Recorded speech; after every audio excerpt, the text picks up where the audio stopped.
L'équation est difficile à résoudre. Comment faire entrer un nombre plus important d'étudiants dans les amphis, alors même que l'épidémie de Covid oblige à sacrifier un siège sur 2?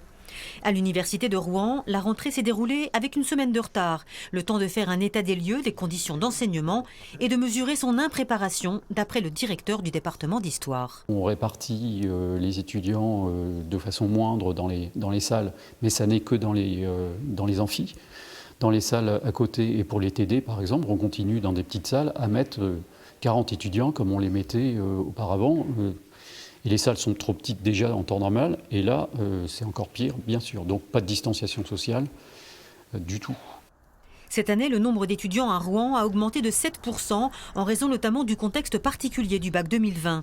Mais le Covid ajoute des difficultés supplémentaires au manque récurrent de salles, de professeurs et de personnel administratif. À cela s'ajoutent des emplois du temps chaotiques entre présentiel et distanciel, des amphis bondés, des stages annulés et des difficultés à trouver un petit job pour financer ses études.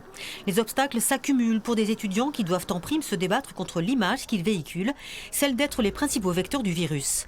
Malheureusement, les cours en distanciel sont laborieux. Les rentrées n'ont pas eu lieu tout en même temps.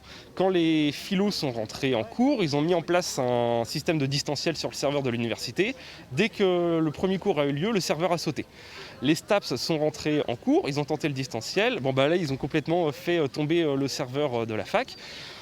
Donc le distanciel, ça consiste à faire des enregistrements. Les professeurs qui font des enregistrements, qui les mettent en place sur le site de l'université. Chacun essaye de récupérer comme ils peuvent, mais si vous n'avez pas d'ordinateur, si vous n'avez pas de connexion Internet, vous êtes livré à vous-même. Comment ne pas décrocher dans un tel contexte, quand les cours à distance sont techniquement aléatoires et les cours en amphi inadaptés à la situation? À en croire certains étudiants à l'université de Rouen, c'est la grande débrouille.